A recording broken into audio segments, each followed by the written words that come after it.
Hello everyone, welcome to the channel Sunny science centre easy concept.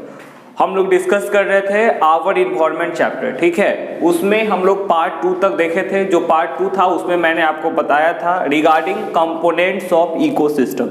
Ecosystem के component के बारे में चर्चा किए थे, ठीक है। ये आवर इन्वायरमेंट जो है एक बहुत ही इंटरेस्टिंग चैप्टर है, ठीक है। इसमें हम लोग आज जो डिस्कस करने वाले हैं आपका पार्ट 3 हो जाएगा आपका, क्योंकि पार्ट 2 में हम लोग डिस्कस किए थे कंपोनेंट ऑफ इकोसिस्टम।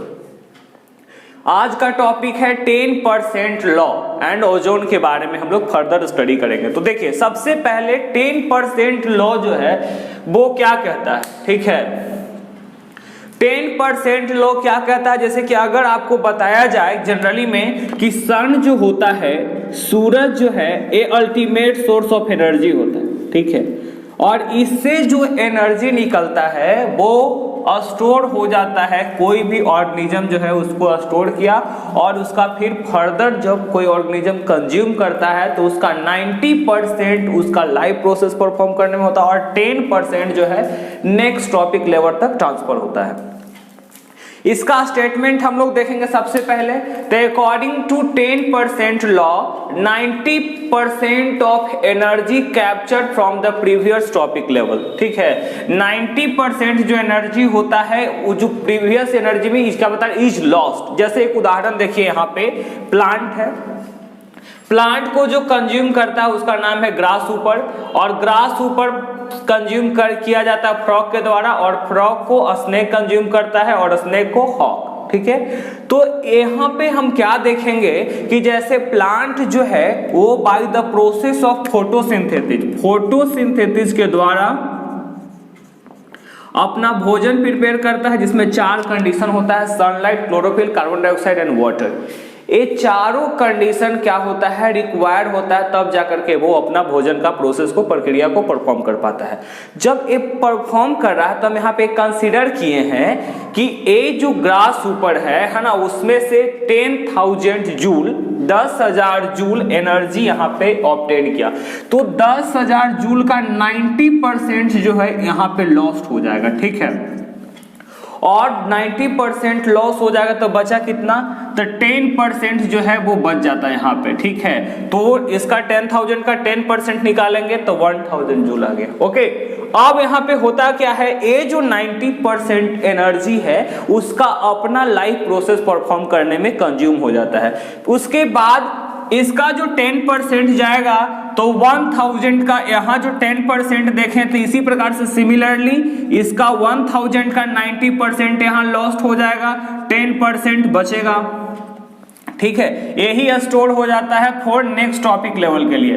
उसी प्रकार से जब यहाँ पे आएंगे तब देखिए यहाँ 1,000 जूल का 10% निकाले, 100 जूल आ गया, 100 जूल यहाँ पे आता है, इसका भी 90% यहाँ पे क्या हो जाता है, लॉस्ट हो जाता है, और 10% जो रहता है वो स्टोर रहता है और फर्दर हॉक में ट्रांसफर होता है, यानी 10 जूल यहाँ पे बच गया, ठीक है। तो कहने का सेंस क्या है कि जैसे जैसे क्या होता है ऑर्गेनिज्म उसको कंज्यूम करेंगे वो क्या होता है, एनर्जी 10% ट्रांसफर होते रहता है, उसी को बोलते हैं 10% लॉ। समझेंगे, according to 10% law 90% of energy captured from the previous trophic level.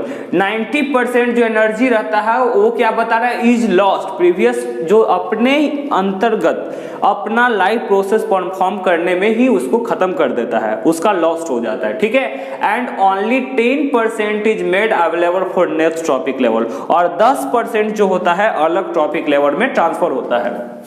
यहाँ देखिए प्लांट है, हम बताएं ये फोटोसिंथेसिस करके अपना एनर्जी ऑब्जर्व किया सनलाइट से, उसके बाद प्लांट को कंज्यूम किया ग्रास ऊपर, ग्रास ऊपर को फ्रॉग, फ्रॉग को स्नेक, उसके बाद हॉक। ये सीक्वेंस है। इसके बाद देखेंगे जैसे जैसे टॉपिक का निर्माण होता है ना, ऑर्गेनिज्म घटेगा। यहाँ पे हॉक है, एक देख रहे हैं, ठीक है। स्नेक है, यहाँ पे 3 को, ठीक है। उसी प्रकार से फ्रॉग है, उसके बाद देखिए ग्रास ऊपर है, और उसके बाद देखिए प्लांट। ये ट्रॉपिक लेवल क्रिएट कर रहा है, ठीक है। तो यहाँ पे क्या होता है, जो एनर्जी जो है हॉक के पास वो 10 जूल, स्नेक के पास 100 जूल, फ्रॉग के पास 1000 जूल और यहाँ पे ग्रास ऊपर के पास 10,000 जूल, ठीक है। ये एक ट्रॉपिक क्रिएट करता है। तो ऊपर की ओर जाते हैं तो ऑर्गेनिज्म की संख्या घटते चला जाता है, ठीक है। और यहाँ पे क्या होता है कि ये जो कंज्यूम करेगा वो अपना एनर्जी के लिए, और यही एनर्जी जो है दूसरे में ट्रांसफर हो जाता है, ठीक है। तो सिंपल स्टेटमेंट समझेंगे कि यहाँ पे कहना क्या चाहता है। तो 90% of energy are lost and 10% energy is transfer to the next trophic level, ठीक है। 90% एनर्जी लॉस्ट हो जाता है। किस चीज में लॉस्ट होता है? तो to perform the life process, अपना उसका बेसिक लाइफ प्रोसेस परफॉर्म करने में ही फिनिश हो जाता है, ठीक है। और जैसे जैसे ट्रॉपिक की ओर ऊपर बढ़ेंगे तो ऑर्गेनिज्म की संख्या डिक्रीज होता है। इसके बाद देखेंगे हम लोग, ये सिंपल था बस समझ गए। इसके बाद आइए ओजोन। ओजोन होता क्या है? तो अगर हम बात करते हैं कंस्ट्रक्शन के बारे में, तो देखिए मान लीजिए हम यहाँ पे बनाते हैं आपका अर्थ, ठीक है, ये अर्थ, और अर्थ के ही ऊपर में मतलब कि बताया आपको कि क्या है यहाँ पे ब्लैंकेट लेयर ऑफ एयर। अर्थ पे लेयर है कि नहीं है, ब्लैंकेट लेयर ऑफ एयर, उसको हम क्या कहते हैं? एटमॉस्फेयर कहते हैं, एटमॉस्फेयर कहते हैं, ठीक है। Blanket layer of the air is called atmosphere. और यहाँ पे मान लीजिए कि सन है, ठीक ना, ये सन है आपका। तो सन क्या करता है कि वहां से अपना हीट एनर्जी रेडिएट करता है, ये अर्थ पे आता है, ठीक है।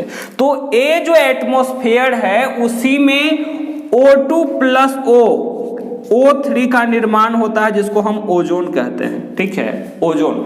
तो ओजोन है क्या? तो ozone is an isotope of oxygen. Isotope है ऑक्सीजन का। आइसोटोप का मैंने डेफिनेशन बताया था आपको। आइसोटोप के बारे में हम लोग जनरली जानते हैं, same atomic number but different mass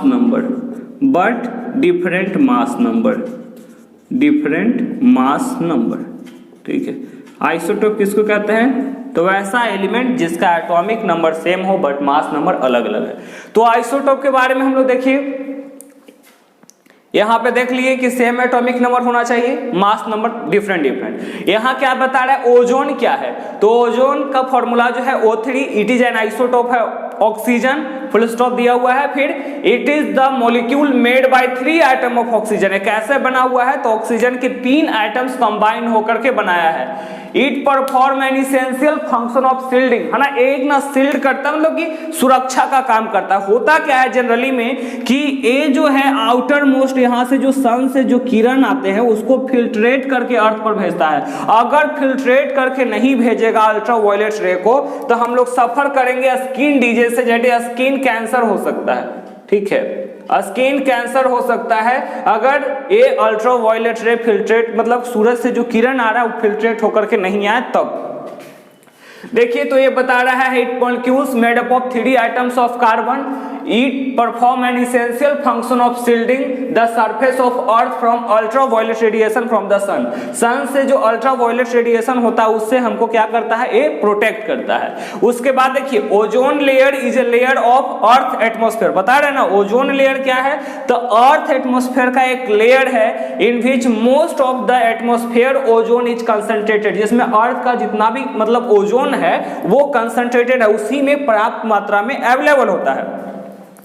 इसका जो धीरे धीरे दिन पर दिन क्या हो रहा है? डिप्लेशन हो रहा है। उसका मेन कारण है CFC, जिसको हम बोलते हैं क्लोरोफ्लोरोकार्बन्स, है ना, यही मेन वजह है। तो देखिए the foremost is the use of chlorofluorocarbon and other जो फैक्टर है वो क्या है? Nitrogen monoxide. जो अलग जो पॉल्यूटेंट है वो वातावरण को जो दूषित कर रहा है, ओजोन को जो डिप्लेट कर रहा है वो है नाइट्रोजन मोनोऑक्साइड, है ना। ये क्या कर रहा है? आपका धीरे धीरे ओजोन का लेयर खत्म करते चला जा रहा है। और ओजोन का लेयर खत्म होगा, इसका मतलब क्या है कि अल्ट्रा वायलेट रे जो है सन का, है ना, वो फिल्ट्रेट होकर के नहीं आएगा, ये डायरेक्ट सरफेस पे आ जाएगा अल्ट्रा वायलेट रेडिएशन, और क्या करेगा? हम लोग को तरह तरह की बीमारी क्रिएट करेगा, जैसे कि स्किन कैंसर वगैरह, स्किन डिजीज वगैरह हो सकता है उसके अंतर्गत में।